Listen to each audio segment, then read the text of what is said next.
सेवा करना सीखिए, एक दूसरे को समझाते रहे। हमारा काम समझाना है। मैं आपको छड़ी लगाता हूं, कड़वा बोलता हूं, मुझे कोई फायदा होता है इससे? मैं आपको कुछ कड़वे वचनों के साथ में मैं आपको समझाना चाहता हूं, कभी फटकार लगाता हूं, मेरे व्यक्तिगत रूप से मुझे क्या फायदा होता है बताइए? मैं आप लोगों के लिए परमेश्वर बचाए जाएं, आपकी गड़बड़ी दूर हो जाए, मैं आप सब लोगों को इसे ताड़ना देता हूं, और ये मेरा अधिकार है अगर परमेश्वर मुझे आप लोगों का अगुवा बनाया है तो। इसलिए मैं आपको समझाता हूं, और जो जो उस दिन को निकट आते देखो त्यों तो और भी अधिक, और जैसे जैसे अंत का समय आ रहा है मैं और भी ज्यादा करता रहूंगा, और भी ज्यादा करूंगा।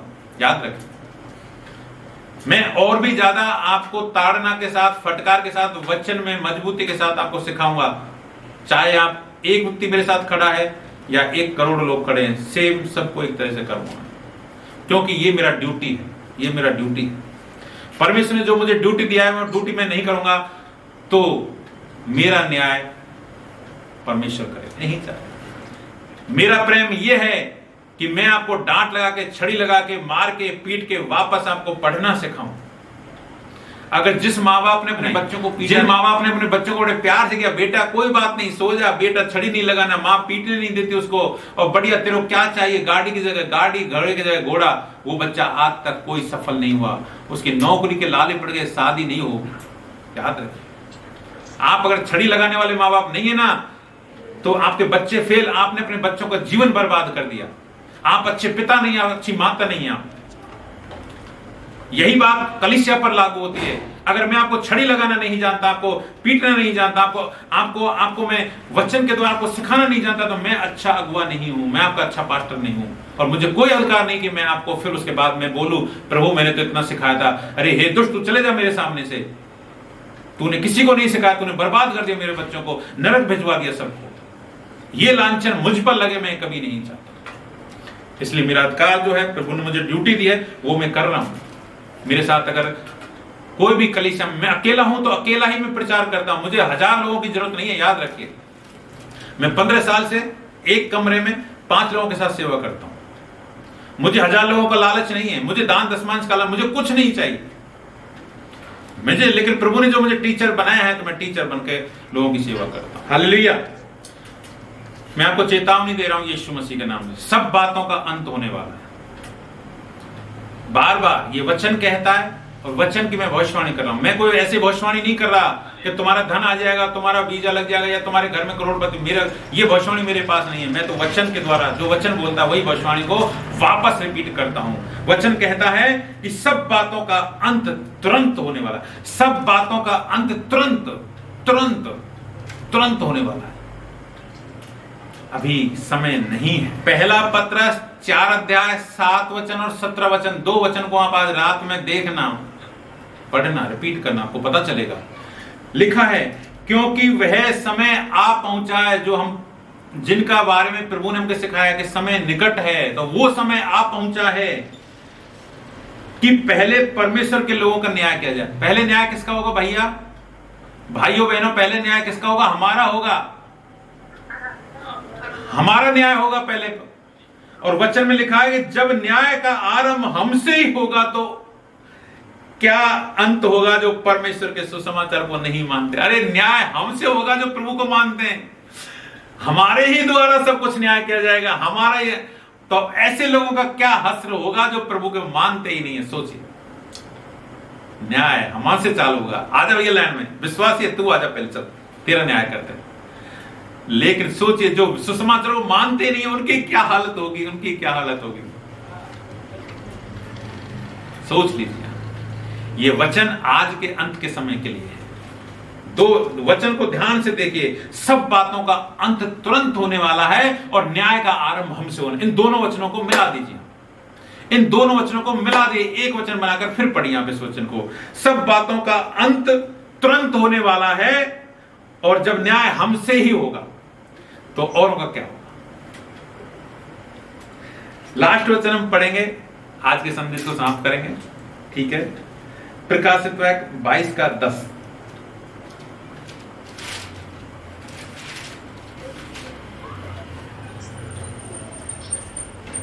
फिर उसने मुझसे की बातों को बंद मत कर, क्योंकि समय निकट है। आमीन।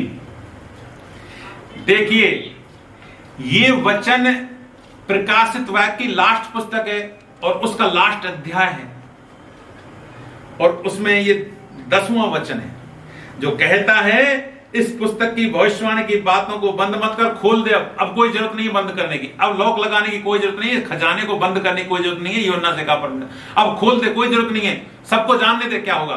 और क्या लिखा है? बंद मत, क्योंकि समय निकट है। ये समय निकट आ पहुंचा है। भाइयों बहनों, द टाइम इज नियर। ये प्रभु ने अगर हम मूर्ख लोग हैं, हमको कोई मालूम नहीं। देखिए, मैं आपको बता दूं, हमने कोई बाइबल कॉलेज कभी नहीं पढ़ा, हमने ABCD नहीं पढ़ी, हमें किसी ने सिखाया नहीं, हमारा कोई गुरु या कोई ऐसा सिखाने वाला कभी नहीं रहा। लेकिन परमेश्वर ने अगर इस वचन की इतनी गहरी समझ हमें दी है तो ये पवित्र आत्मा का अनुग्रह है। और इसलिए क्यों दी है? क्योंकि परमेश्वर ने ये भरोसा मुझ दास पर जताया कि अगर मैं तुझे दे रहा हूं तो ये शिक्षा तू और भी बेटा बेटी को देगा। मैं प्रभु यीशु मसीह के नाम में मैंने आज तक में जब से विश्वास में मैंने कभी भी कोई भी चीज जो आत्मिक रीति से मैंने कभी भी अपने पास रखकर नहीं छोड़ी है। जैसे ही आता है, मैं जिस कलीसिया से जुड़ा हूं, जिस मिनिस्ट्री से जुड़ा हूं, जिन लोगों के साथ बात, तुरंत मैं उन चीजों को शेयर करता हूं, चाहे कितना बड़ा सीक्रेट हो, चाहे परमेश्वर में हमेशा, क्योंकि ये खजाना है। मैंने ये सीक्रेट समझ लिया कि जितना मैं इसको खर्च करूंगा उतना ही बढ़ेगा। क्योंकि मैं आपको सिर्फ एक छोटा सा उदाहरण दे रहा हूं जिससे समझाना चाहता हूं कि कैसे प्रभु की आशीष चली जाती है। जब मैं गुजरात में काफी सालों से रहता था, हमारे पास्टर की वाइफ को भविष्यवाणी का वरदान था, और वो बहन हिंदी नहीं जानती, इंग्लिश हम नहीं समझते थे अच्छी तरह, वो तो मलयालम भाषा में बोलते थे जब भविष्यवाणी करते थे। तो उन भविष्यवाणी में हमको तो पता चलता नहीं था ये क्या बोल रहे हैं क्या, लेकिन उनका ट्रांसलेशन करके बाद में उसके हस्बैंड समझाते थे या कुछ बातें थे। लेकिन बाद में जब नजदीक आते कुछ पता चलता तो बोलते थे कि मैं सब बातें नहीं बताता। मैंने क्यों नहीं बताते? कि क्या पता कोई चीज नहीं घटित हो। यानी बताने वाले को अगर ये विश्वास नहीं है, परमेश्वर आपको भविष्यवाणी दे रहा है, वो कहने वाले को विश्वास नहीं है कि भविष्यवाणी पूरी होगी, और अगर छुपाने वाला छुपाता है तो प्रभु आपको विश्वास योग्य नहीं समझता है। परमेश्वर आपको परखेगा, एक बार देगा, 2 बार देगा, और बाद में देखा बाद के दिनों में वो बहन को भविष्यवाणी करना बंद हो गया। तो हम प्रभु के खजाने को जितना खर्च करेंगे, अब ये चाहे आत्मिक खजाना हो चाहे भौतिक खजाना हो, जितना भी खर्च करेंगे परमेश्वर आपको उतना ही ज्यादा देता जाएगा। जितना ज्यादा आप अपने लिए जिएंगे आपकी उम्र घटती जाएगी। लेकिन जब आप दूसरों के लिए जीते हैं, दूसरों के लिए रात रात भर प्रार्थना करते हैं, दूसरों के लिए चिंता करते हैं, आपकी उम्र बढ़ती जाएगी। हमारे पास कल के लिए हमारे पास खाने का पैसा शायद ना हो, हमारे बच्चों की फीस भरने का पैसा शायद ना हो, हमारी बेटी की शादी करने के लिए शायद खर्चा ना हो, लेकिन बात चली, पता चला रे चर्च बन रहा है, किसी प्रभु के दास को, दासी को, विश्वासी को जरूरत पड़ गई है, हम उन बातों की, हमारी जरूरतों की चिंता ना करते, हमने वो खजाना हमारे प्रभु के नाम में दे दिया। आपकी कभी भी कमी घटी नहीं होगी, 100 गुना पाएंगे। परमेश्वर में आप समृद्ध होना सीख लीजिए। जितना खर्च करेंगे उतना आप बढ़ेंगे। अब किस में खर्च करते हैं उतना ही बढ़ेंगे। सेवा में खर्च करते हैं, वचन में खर्च करते हैं, समय में खर्च करते हैं, धन में खर्च करते हैं, सेवा में खर्च करते हैं, किसी से प्यार करने में खर्च करते हैं, आपके अंदर बढ़ता जाएगा, खजाना बढ़ता जाएगा।